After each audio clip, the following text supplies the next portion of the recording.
Hi viewers, welcome to my channel. இன்றைக்கி நம்ம குட்டீஸுங்களுடைய hair band எவ்வளோ அழகாக க்ரியேட்டிவிட்டியாக பண்ணுறது அப்படின்றது தான் நம்ம இப்போ பார்க்க போகிறோம். இது குட்டீஸுங்க மட்டும் கிடையாது, பெரியவங்களும் இதை நல்லா யூஸ் பண்ணிக்கலாம். ஓகேவா?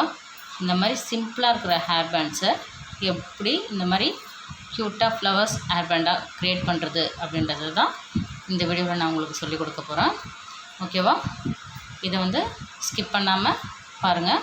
உங்களுக்கு இந்த வீடியோ கண்டிப்பாக யூஸ்ஃபுல்லாக இருக்கும்னு நினைக்கிறோம். சரிங்களா? வாங்க வீடியோக்குள்ளே போகலாம். அதுக்கு முதல்ல இந்த மாதிரி hair band, plain hair band எடுத்துக்குங்க. இது என்ன பேட்சாக எடுத்து பண்ணுறதா இருந்தாலும் பண்ணலாம், இல்லை சிங்கிள் கலரில் நீங்கள் எடுத்து பண்ணிக்கிறதா இருந்தாலும் பண்ணிக்கலாம். ஓகேவா? அதுக்கு தேவையானது இப்போ நான் இந்த ஆரஞ்சு கலரையும் இந்த க்ரீனையும் வச்சு இப்போ போட போகிறோம். ஓகே, அதுக்கு ஊசி, நூல், இந்த மாதிரி ஒரு ஹேர் பேண்ட் தேவைப்படும். ஓகேவா? இப்போ எப்படி பண்ணுறதுன்றதை பார்க்கலாம். இதுக்கு தேவையான பொருள்லாம் பார்த்தாச்சு.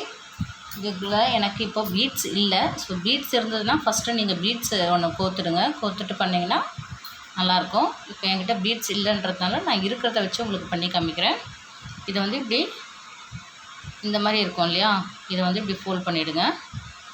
ஃபோல்ட் பண்ணி முடிச்சுட்டு சென்டராக வச்சு ஊசியில் இப்படி குத்திடுங்க. குத்தி எடுக்கும்போது நல்லா கரெக்டாக சென்டராக இருக்கணும். நம்ம இந்த மாதிரி கிராஸ் போட்டுட்டு இதுக்கு நடுவில் இப்போ இந்த கிராஸ் எங்கெங்கெல்லாம் ஃப்ளவர்ஸ் இல்லையோ அந்தந்த கிராஸாக நம்ம ஃப்ளவர்ஸ் இன்செர்ட் பண்ணணும். அப்போ தான் உங்களுக்கு பார்க்குறதுக்கு எல்லா பக்கமும் பூ விரிஞ்சு வந்த மாதிரி உங்களுக்கு நல்லா அழகாக இருக்கும் பார்க்குறதுக்கு. நம்ம எப்படி குத்துறோமோ அதுக்கு ஆப்போசிட்டில் வச்சு ஒன்றா போட்டுட்டு வந்தீங்கன்னா உங்களுக்கு கரெக்டாக இருக்கும். பார்க்கும்போது பூவும் நல்லா அடர்த்தியாக வந்த மாதிரி இருக்கும். இது நீங்கள் எந்த அளவுக்கு அடர்த்தியாக வேணுமோ அந்த அளவுக்கு நீங்கள் போட்டுக்கலாம். நான் குழந்தைங்களுக்கு பண்ணுறன்றதுனால ஒரு குறிப்பிட்ட அளவு தான் வச்சு நான் போடுறது. இந்த ஆரஞ்சு ஒரு 10 வச்சு போடுறேன்.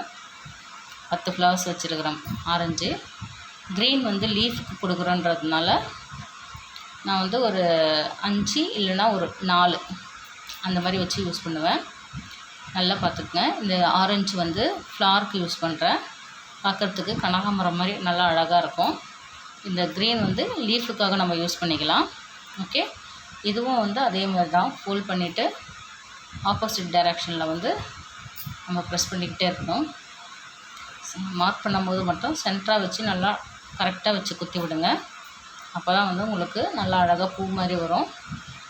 இப்படி பார்க்கும்போது உங்களுக்கு வீடியோவிலே அழகாக கனகாமரம் மாதிரி இருக்குது இல்லையா? இதை வச்சு நல்லா அழகாக அப்படி குத்தி விட்டிங்கன்னா எல்லா பக்கமும் நமக்கு லீஃப் கொஞ்சமாக வெளியே தெரியும், பூ மேலே இருக்கிற மாதிரி இருக்கும். ஸோ நீங்கள் பீட்ஸ் யூஸ் பண்ணும்போது கொஞ்சம் சென்டரில் எல்லோ கலர் பீட்ஸ் யூஸ் பண்ணுங்கள். அப்போ தான் அந்த பூவோட மகரந்தம் மாதிரி நல்லா நமக்கு அழகாக வரும். பாருங்கள், இந்த மாதிரி கோத்தாச்சா? இந்த கோத்து முடித்தோடனே இதை முதல்ல ஊசிலேருந்து விளையாடுங்க.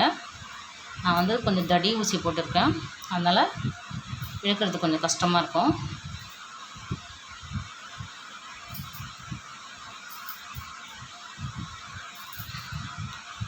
ஓகே, ஃபுல்லாக நல்லா அழகாக எடுத்துருங்க. பாருங்கள், நல்லா அழகாக பூ மாதிரி உங்களுக்கு வந்திருக்கும். இந்த இடத்துல நல்லா ஒரு பீட்ஸ் ஒன்று கோர்த்து விட்டிங்கன்னா சூப்பராக இருக்கும் பார்க்குறதுக்கு. இப்போது இந்த ஹேர் பேண்ட் இருக்கு இல்லையா, இந்த ஹேர் பேண்டில் சென்டராக இப்படி வச்சு இல்லை ஊசியில் குத்திடுங்க. குத்தி இந்த மாதிரி எடுத்திங்கன்னா சிக்கு இல்லாமல் நல்லா பொறுமையாக இழுங்க. ரொம்ப சிம்பிள் தான், ஆனால் பார்த்து கொஞ்சம் கேர்ஃபுல்லாக பண்ணணும். குத்தி இப்படி எடுத்து முடிச்ச உடனே பார்த்திங்கன்னா திரும்பவும் கொஞ்சம் தூரம் தள்ளி இப்படி குத்துங்க. குத்தி மேலே வரைக்கும் எடுக்க முடிஞ்சால் எடுங்க. இந்த ஊசி தடியாக இருக்குன்றதுனால என்னால் மேலே எடுக்க முடியல. ஓகேவா? அதனால் நான் ஒரு 2 இல்லைன்னா ஒரு 3 லீஃப் வரைக்கும் மேலே குத்தி எடுக்கிறேன். குத்தி எடுக்கிறதுக்கு முன்னாடி அதுக்கு உள்ளே விட்டோம் இல்லையா, அந்த நூலை இன்னொரு வாட்டி டைட் பண்ணிக்கோங்க. நல்லா டைட் பண்ணிவிடுங்க. டைட் பண்ணிவிட்டு அதுக்கப்புறமா இதை இழுங்க. அப்போ தான் வந்து உங்களுக்கு அந்த லூஸ் இல்லாமல் இருக்கும். ஃப்ளார் வந்து நல்லா டைட்டாக கிடைக்கும். டைட் பண்ணதுக்கப்புறம் திரும்பவும் அதே லீஃப்லேருந்து குத்தி உள்பக்கமாக எடுத்துடுங்க.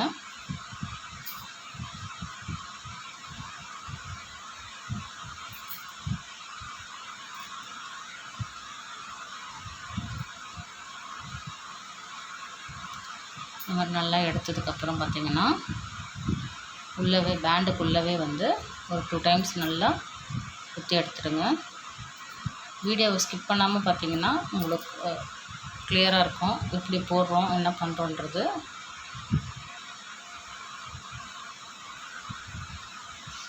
இந்த மாதிரி குத்தி எடுத்துகிட்டு நாட் போட்டுடுங்க. இப்படி சுற்றி விட்டுட்டு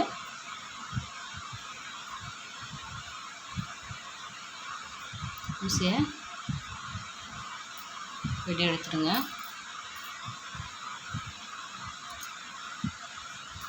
இழுக்கும் போது இந்த மாதிரி இருக்கும் இல்லையா, இதை வந்து கீழே நல்லா ப்ரெஸ் பண்ணி விடுங்க. டைட்டாக இடம் முடிச்சு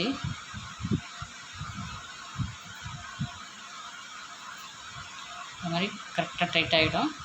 டைட்டானதுக்கப்புறம் திரும்பவும் வந்து ஒரு சிம்பிளாக நாட் போட்டு எடுத்துடுங்க. எடுத்துட்டு ஒரு சுற்றிட்டிங்களே அதுலேருந்து திரும்ப உள்ளே விட்டுடுங்க. அப்போ தான் இந்த முடிச்சு வந்து உங்களுக்கு நல்லா ஸ்ட்ராங்காக இருக்கும். அவ்வளோதாங்க. இப்போ இதை நீங்கள் கட் பண்ணி எடுத்துடலாம்.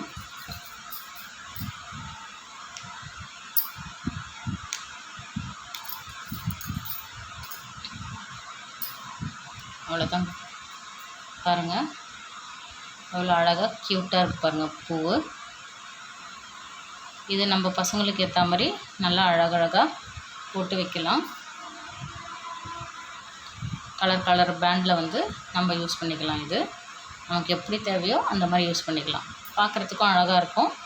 நம்ம பசங்களுக்கும் டெய்லி ஒன்று ஒன்று புதுசாக வச்சு அனுப்பிச்ச மாதிரி இருக்கும். இதில் பார்த்திங்கன்னா பாட்டமில் வந்து எல்லோ வச்சுருக்கோம், டாப்பில் க்ரீன் வச்சுருக்கோம். இதில் வந்து பார்த்திங்கன்னா பாட்டமில் க்ரீன்னு மேலே வந்து எல்லோ வச்சுருக்கோம். ஓகேவா? தெரியுது இல்லையா உங்களுக்கு? பார்க்குறதுக்கு ரொம்ப அழகாக இருக்குல்ல பூமது. இதெல்லாம் பார்க்குறதுக்கு அழகாக ரியல் சாமந்தி மாதிரியே இருக்கும். இது அழகாக கனகாம்பரம் பூவை வந்து நம்ம நல்லா ரவுண்டாக கட் பண்ணி அழகாக வச்ச மாதிரி இருக்கும், கட்டி வச்ச மாதிரி. ஸோ இந்த வீடியோ வந்து உங்களுக்கு பிடிச்சிருக்குன்னு நினைக்கிறேன். மறக்காமல் வீடியோ லைக் பண்ணுங்கள், ஷேர் பண்ணுங்கள், சப்ஸ்கிரைப் பண்ணுங்கள். அப்போ தான் எங்களுக்கு வந்து புது வீடியோவாக போடணுன்னு தோணும். ஓகேவா? தேங்க்யூ ஸோ மச் ஃபார் வாட்சிங்.